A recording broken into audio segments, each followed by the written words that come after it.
ॐ भूर्भुवः स्वः तत्सवितुर्वरेण्यं भर्गो देवस्य धीमहि धियो यो नः प्रचोदयात्। ॐ सद्गुरुचरण कमलेभ्यो नमः। वन्दे भगवतीं देवीं श्रीरामञ्च जगद्गुरुं पादपद्मे तयोः श्रुत्वा प्रणमामि मुहुर्मुहुः। परम पूज्य गुरुदेव परमंदनीय माता जी के दिव्य संरक्षण में विराजमान ऑनलाइन दैनिक स्वाध्याय के आज के कार्यक्रम में आप सभी आत्मीय बंधुओं का बहुत बहुत स्वागत, बहुत बहुत अभिनंदन है साथियों। आइए भावपूर्वक आज के सत्र का हम सभी शुभारंभ करते हैं। मनुष्य जीवन में वाणी का बहुत महत्व है। इसे व्यक्तित्व का आभूषण कहा गया है। वाणी से जहां मनुष्य के व्यक्तित्व का परिचय मिल जाता है, वहीं यह मनोभावों को अभिव्यक्त करने का सर्वश्रेष्ठ साधन है। लेकिन हम इसका उपयोग किस रूप में करते हैं, ये महत्वपूर्ण है। क्योंकि वाणी एक दुधारी तलवार की तरह है, जिसके माध्यम से हम संसार को अपना मित्र भी बना सकते हैं अथवा शत्रु भी बना सकते हैं।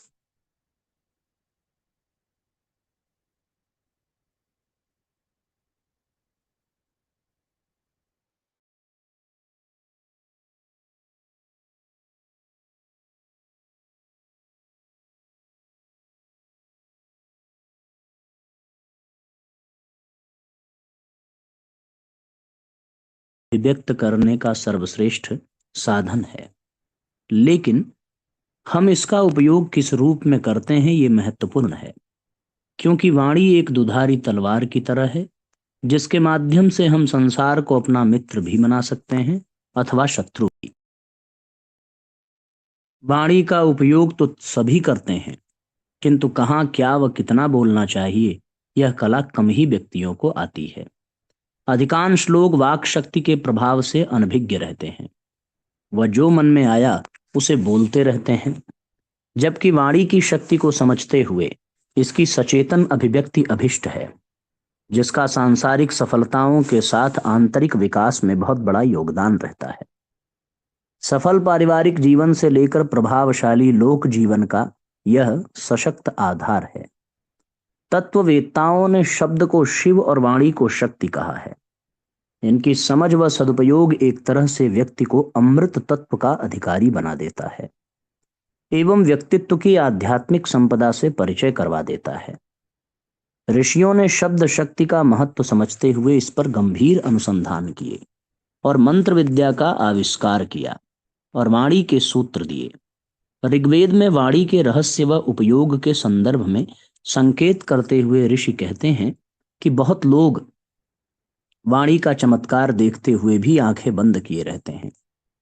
कुछ उसका प्रभाव सुनते हुए भी कान बंद किए रहते हैं, किंतु जो उसे देखते और सुनते हैं, उसके सम्मुख यह परम कल्याणी वाक देवी अपने को समर्पित कर देती है। यही वाक शक्ति अपने अलौकिक स्वरूप से साधक के जीवन को कृतार्थ कर देती है। इस तरह शब्द मात्र कंठ और जिह्वा का उच्चारण भर नहीं है, इसमें अजस्त्र शक्ति का भंडार भरा पड़ा है, जिसका उच्चारण स्वयं को तथा दूसरों को प्रभावित करता है। जो इसका मर्म समझ लेते हैं, वे एक एक शब्द को नाप तौल कर बोलते हैं और इसमें अपनी निश्चलता एवं श्रद्धा का समावेश करते हुए इसे इतना सशक्त बना देते हैं कि सुनने वाला प्रभावित हुए बिना नहीं रहता। निस्संदेह वाणी वही है जो दूसरों का हृदय, शब्द वही है जो मिलने के साथ अपने को हल्का करे और दूसरे को शांति, शीतलता व दिशा दे। जबकि वाणी से अनर्गल बकवास तो अपने ही शक्ति प्रवाह को नष्ट करता है। अनुपयुक्त और दुर्भाव भरे शब्द दूसरों को तीर की तरह घायल करते हैं और अपने लिए प्रतिशोध एवं विद्वेष की प्रतिक्रिया लेकर लौटते हैं। द्रौपदी के दुर्योधन को अपमान और तिरस्कार भरे कुछ एक शब्द महाभारत का परिदृश्य खड़ा करते हैं, जिसमें 18 अक्षौहिणी सेना का विनाश होता है। दुर्बुद्धि से भरे अकल्याणकारी वचन अपने पैरों में गड़ने वाले कांटे बोने जैसा उपक्रम सिद्ध होते हैं। वाणी के उच्चारण के संदर्भ में ऋग्वेद की यह शिक्षा हृदयंगम करने योग्य है कि बुद्धिमान लोग वाणी का प्रयोग चुने हुए शब्दों में करते हैं। छलनी से छान कर जैसे भूसी अलग कर दी जाती है, वैसे ही मन से शब्दों को छान कर ही जो कहना चाहिए वे उतना ही कहते हैं।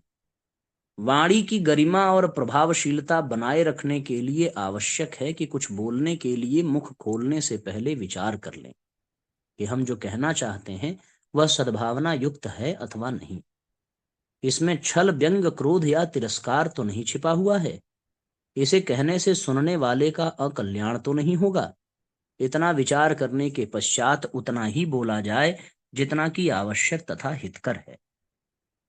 इससे असत्य, छल आदि कितने ही दोषों से बचा जा सकता है और वाणी के प्रभाव एवं तेजस को अक्षुण्ण रखा जा सकता है। जेवा को सरस्वती का निवास स्थल कहा गया है। उससे मृदुल, मधुर, हितकर, सत्य युक्त, सद्भावना संपन्न वचन बोले जाएं तो उन्हें अमृत बूंदों की तरह ग्रहण करने के लिए लोग लालायित रहते हैं। उससे प्रकाश ग्रहण करते हैं और दुर्भावनाओं के कलुष धोकर अपनी पवित्रता में अभिवृद्धि करते हैं। यदि शब्द की गरिमा को समझते हुए साधारण वार्तालाप को भी नपे तुले शब्दों में किया जाए तो मंत्र समान ही यह वार्तालाप भी चमत्कारी प्रभाव उत्पन्न करता है। जिस मंत्र शक्ति से देवताओं को द्रवित व आकर्षित कर उनसे अनुग्रह की प्राप्ति किया जा सकता है, उससे मनुष्य को क्यों प्रभावित नहीं किया जा सकता। शर्त इतनी ही है कि वाणी को सरस्वती का प्रतीक मानकर उसका श्रेष्ठतम उपयोग किया जाए।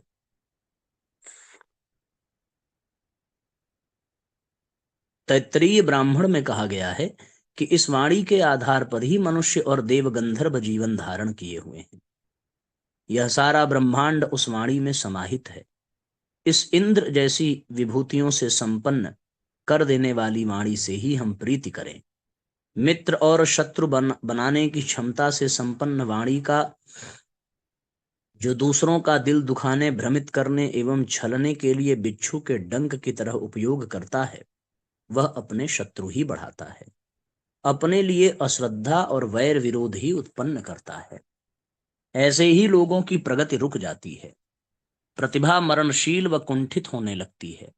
किंतु जो सद्भावना, सज्जनता और सहानुभूति भर श्रेय पथ पर प्रेरित करने वाले ज्ञानवर्धक वचन ही बोलते हैं, उनके लिए मित्रों की संख्या में कमी नहीं रहती।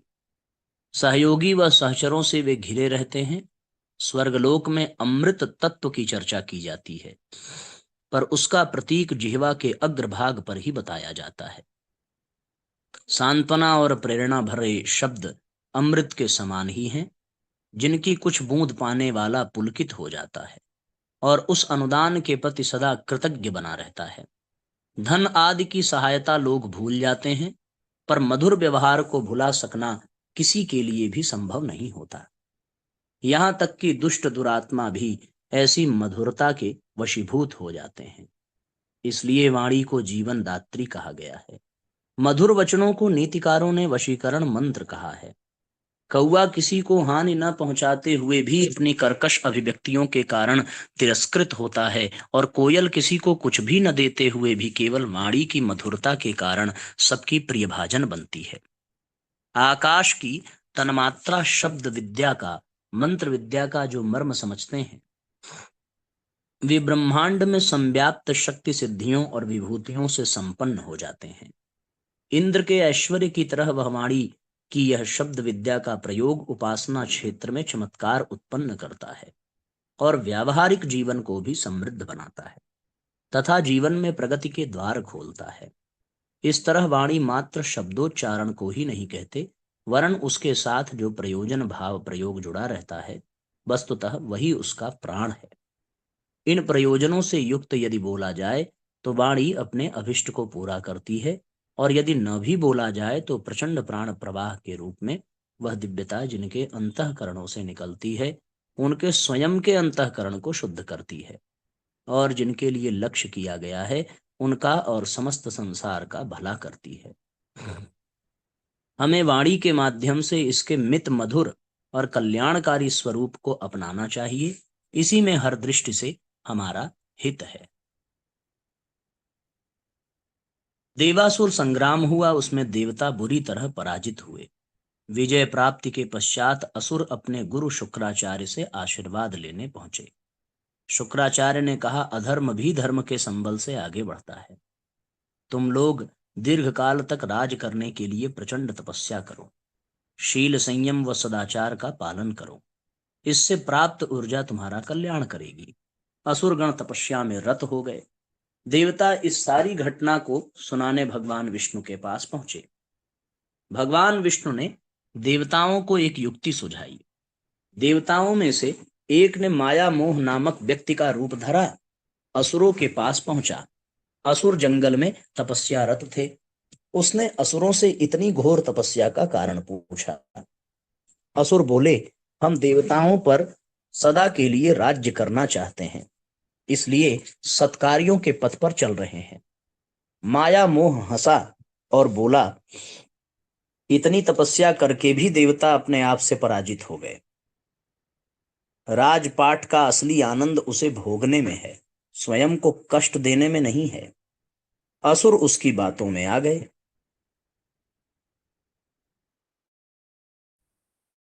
और तपस्या से अर्जित पुण्य शीघ्र चुक गया और असुर अगले संग्राम में बुरी तरह पराजित हो गए। मनुष्य को सदा श्रेष्ठ और पुण्य कर्म करते रहना चाहिए, परिणाम दुखद ही होता है। इस तरीके से साथियों, हम लोग देखें ये अपने आप में कितना महत्वपूर्ण विषय है। यद्यपि हम सब जानते हैं, पर और एक बार फिर से अपनी दिनचर्या, अपनी आदतों के कारण जिस लक्ष्य को हम भूल जाते हैं, उस लक्ष्य को स्वाध्याय के अंतर्गत हमें पुनः स्मरण शक्ति प्रदान प्राप्त हो जाती है और फिर से हम अपने लक्ष्य के लिए सजग और सतर्क हो जाते हैं। तो हम निरंतर प्रयत्न करते रहें, यही जीवन को बढ़ा है। अगला अध्याय है, भक्त वत्सल हैं भगवान। भगवान के कई नामों में से एक नाम भक्त वत्सल भी है। वत्सल शब्द वत्स से बना है, जिसका अर्थ है बछड़ा। जैसे गाय अपने बछड़े से सर्वाधिक प्रेम करती है, वैसे ही भगवान भी भक्तों से सर्वाधिक प्रेम करते हैं। एक गाय अपने बछड़े पर अपना सर्वस्व, अपना संपूर्ण प्रेम उड़ेल देती है, वैसे ही भगवान भी भक्तों पर अपना संपूर्ण प्रेम उड़ेल देते हैं। इसलिए भगवान को भक्त वत्सल कहा गया है। जैसे एक गाय अपने बछड़े का सदैव ख्याल रखती है, उसे देखते ही उसे दुग्धपान कराने के लिए रंभाने लगती है, उसे देखते ही उसको चाटने लगती है, अत्यंत हर्षित और आह्लादित होती है, वैसे ही भक्त भी भगवान के लिए उस बछड़े की तरह है, जिसे देखकर भगवान भी आह्लादित, आनंदित और आप्लावित हो उठते हैं। जैसे गाय से अपने बछड़े का दुख देखा नहीं जाता, वैसे ही भगवान से भी अपने भक्त रूपी बछड़े का दुख देखा नहीं जाता। एक गाय अपने बछड़े को संकट में देख व्याकुल हो उठती है, वैसे ही भगवान भी अपने बछड़े के, अपने भक्त को संकट में देखकर व्याकुल हो उठते हैं और उसे संकटों से बाहर निकालने को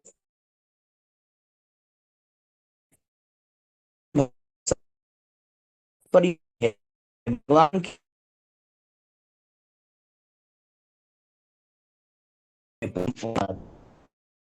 है और वह बछड़े को चाट कर उसकी गंध साफ कर देती है। उस बछड़े को देखकर उसके प्रति भगवान का प्रेम उमड़ आता है और वे भी अपने प्रेम से अपने भक्तों को जन्म जन्मांतरों की कर्म संस्कार रूपी गंदगी को साफ कर देते हैं। भगवान का भक्त के प्रति इस रूप में प्रेम ही वात्सल्य कहलाता है। जब श्री नरसिंह रूप में अवतार लेकर भगवान ने हिरण्यकशिपु का वध किया, तब भगवान के उस रूप को देखकर, उनके क्रोध को देखकर सभी भयभीत हो गए। हिरण्यकशिपु ने अपने पुत्र प्रहलाद को हरिभक्त होने के कारण ही तरह तरह की यातनाएं दी थीं और उसको जान से मारने के कई प्रयास किए थे, पर हर बार हरिभक्त प्रहलाद की प्राण रक्षा स्वयं श्रीहरि विष्णु भगवान करते रहे। अंत में उन्होंने हिरण्यकशिपु का वध किया, पर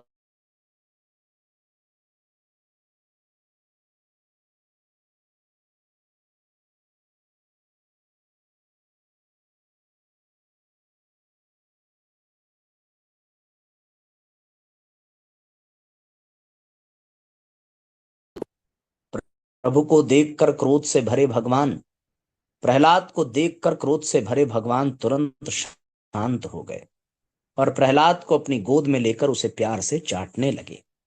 यही भगवान का भक्त वत्सल रूप है, जो भक्तों पर कृपा करता और स्नेह रखता हो, जो भक्तों से असीम प्रेम करता हो, जो स्वयं से भी अधिक भक्तों से प्रेम करता हो, जो हर प्रकार से भक्तों की रक्षा और देखभाल कर, जो भक्तों का योग क्षेम स्वयं वहन करता हो, उसे ही भक्त वत्सल कहा जाता।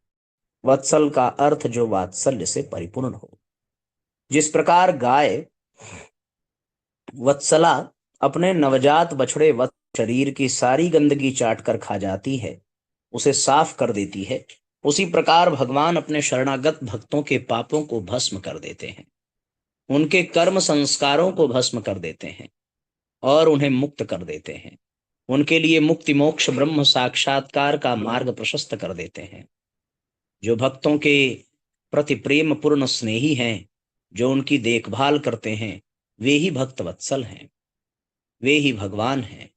भक्तवत्सल भगवान की भक्तों पर कृपा, अनुग्रह, प्रेम, स्नेह बरसाने की अनेक कथाएं शास्त्रों में वर्णित हैं।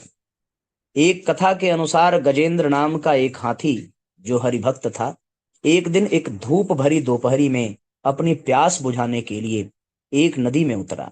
तभी एक मगरमच्छ ने उसके पैर अपने मुख से पकड़ लिए। गजेंद्र ने अपने को छुड़ाने का बहुत प्रयास किया, पर वो असफल रहा।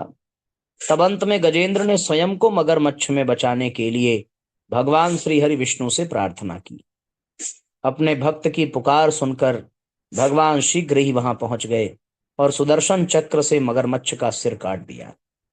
इस प्रकार उन्होंने गजेंद्र की प्राण रक्षा करने के साथ साथ उसे मोक्ष भी प्रदान किया। भगवान तो ऐसे परम भक्त वत्सल हैं कि वे भक्त की प्रतिज्ञा को पूरा करने के लिए स्वयं अपनी प्रतिज्ञा को भी भूल बैठते हैं। भक्त के लिए वे अपने बनाए नियम भी तोड़ देते हैं।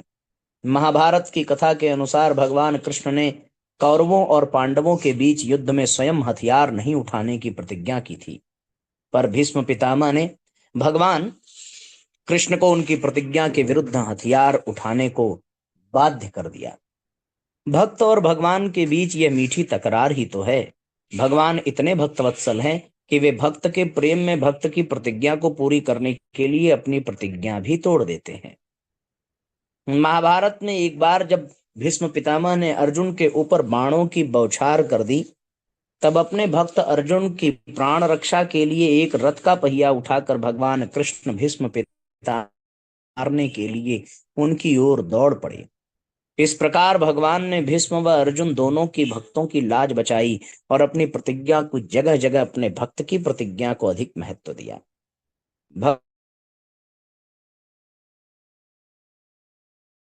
इस संदर्भ में एक सुंदर कथा आती है। परम भागवत परम वैष्णव संत श्री रामानुजाचार्य जी महाराज श्री जगन भगवान का दर्शन करने जगन्नाथपुरी धाम गए। वहां मंदिर में पंडे पुजारियों के भ्रष्ट आचरण देखकर उन्हें बहुत दुख हुआ। उन्होंने वहां के एक राजा से मिलकर मंदिर में भ्रष्ट आचरण वाले पंडे पुजारियों की जगह श्रेष्ठ और सद्गुण संपन्न पुजारियों को श्री जगन्नाथ भगवान की सेवा पूजा का कार्य सौंपने का सुझाव दिया। इसके लिए राजा भी तैयार हो गए और राजा की सहमति से सभी पंडित पुजारियों को हटाकर श्री रामानुजाचार्य ने अपने 1000 शिष्यों को भगवान श्री जगन्नाथ स्वामी की सेवा पूजा के कार्य सौंप दिया। उधर भगवान श्री जगन्नाथ स्वामी की सेवा पूजा के कार्य से वंचित हो जाने के कारण बेचारे पंडित पुजारी मंदिर के पीछे बैठकर रोने बिलखने लगे और अपने अपने आचरण को लेकर श्री जगन्नाथ भगवान से क्षमा प्रार्थना करने लगे। भक्त वत्सल करुणा सिंधु भगवान से उन पंडे पुजारियों का दुख देखा नहीं गया। भगवान ने स्वप्न में रामानुजाचार्य से कहा, वत्स वे पंडे पुजारी जैसे भी हैं मुझे अतिशय प्रिय हैं, तुम उन्हें मेरी सेवा पूजा करने दो। जब वे लोग मेरे सम्मुख ताली बजाकर नृत्य करते हैं तो वो मुझे बहुत ही प्रिय लगता है, अतः मेरी सेवा पूजा का कार्य उन्हें करने दो। अनुशासन प्रिय रामानुजाचार्य जी ने कहा, भगवान विरुद्ध आचरण करने वाले उन पुजारियों को आपकी सेवा पूजा में क्यों करने दूं? भगवान बोले, जब वे मेरे सम्मुख प्रेम से नृत्य करते हैं तब मुझे उनका दोष बिल्कुल भी दिखाई नहीं देता, बल्कि उन्हें देख करके मैं आनंदित ही होता हूँ। श्री रामानुजाचार्य फिर भी अपने हठ पर अड़े रहे।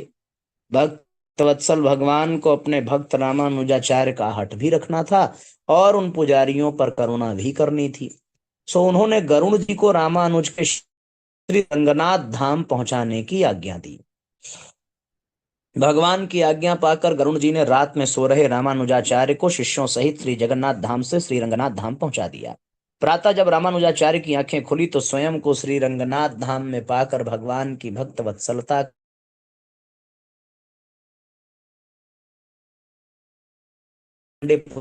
पर करुण यह लीला रची है।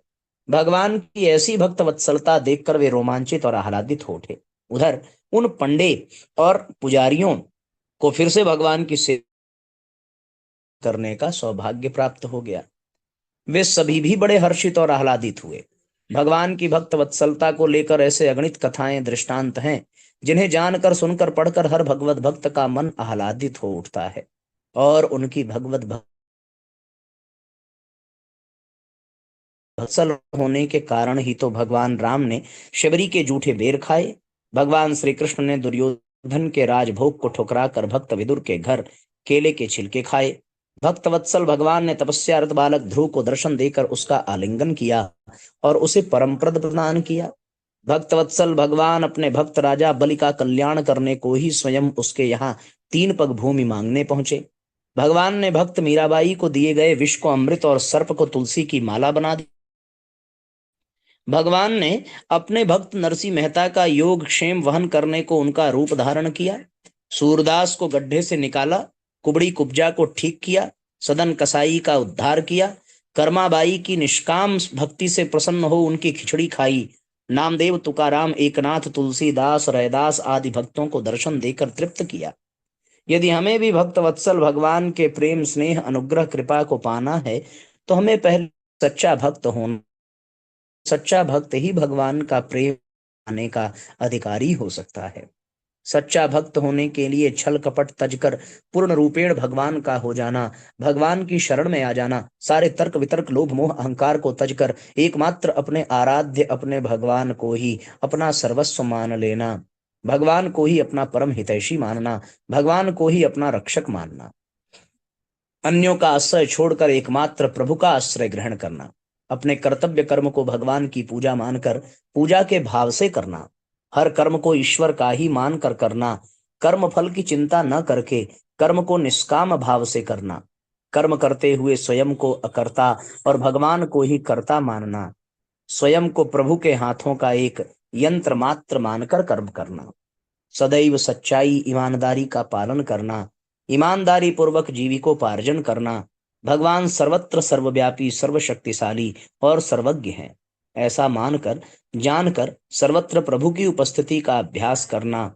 हर दिन नित्य निरंतर प्रभु का ध्यान करना, भजन स्वाध्याय करना, संपूर्ण विश्व ब्रह्मांड को भगवान की ही भांति अभिव्यक्ति जानकर तदनुरूप जीव सेवा करना, बुरे कर्मों से हमेशा दूर रहना आदि सच्चे भक्त होने के लक्षण हैं और ऐसे भक्तों के लिए ही भगवान भक्त वत्सल है। इस संदर्भ में युग ऋषि परम पूज्य गुरुदेव ने ठीक ही कहा है कि परमेश्वर का प्यार केवल सदाचारी, निरहंकारी, निर्दोष, निश्छल, निर्मल और कर्तव्य परायण लोगों के लिए सुरक्षित है। एक राजा ने पड़ोसी राज्य पर हमला किया और सीमा से जुड़े गांवों पर कब्जा कर लिया। उसके सैनिकों को रसद की आवश्यकता हुई तो उन्होंने गांव को लूटने का मन बनाया। उन्हें राह चलता एक किशोर दिखाई पड़ा तो उन्होंने उसे बंधक बनाकर अच्छे खेतों की तरफ ले चलने को कहा। किशोर ने उन्हें मार्ग दिखाना प्रारंभ किया। रास्ते में खेत पड़ते तो वो राजा को और आगे चलने को कहता। काफी देर चलने के बाद वो एक खेत पर पहुंचे तो किशोर ने कहा, यहां से जितना चाहो अनाज ले लो। राजा उस पर चिल्लाया, क्यों रे? रास्ते में और अच्छे खेत पड़े थे तो वहां नहीं रोककर तूने हमें बेवजह थकाया। किशोर बोला, पर वो खेत दूसरों के थे। मैंने सोचा कि यदि नुकसान होना ही है तो सिर्फ हमारा हो, बाकी गांव वालों को क्यों दंड मिले। यह सुनकर राजा का सिर शर्म से झुक गया। उसने अपने सेनापति को वापस चलने की आज्ञा देते हुए कहा, जहां ऐसे परोपकारी नौजवान वास करते हों, उस राज्य पर कोई बुरी निगाहें नहीं डाल सकता। कितनी सुंदर और कितनी सार्थक प्रेरणा है साथियों, जीवन को श्रेष्ठ बनाने के लिए। इन्हीं भावनाओं के साथ आइए गायत्री महामंत्र का उच्चारण करें और आज के सत्र को विश्राम देंगे। ओम भूर्भुवः स्वः तत्सवितुर्वरेण्यं भर्गो देवस्य धीमहि धियो यो नः प्रचोदयात्। सभी आत्मीय बंधुओं को बहुत बहुत प्रणाम। सबका मंगल हो साथियों, सबका कल्याण हो। शुभ रात्रि।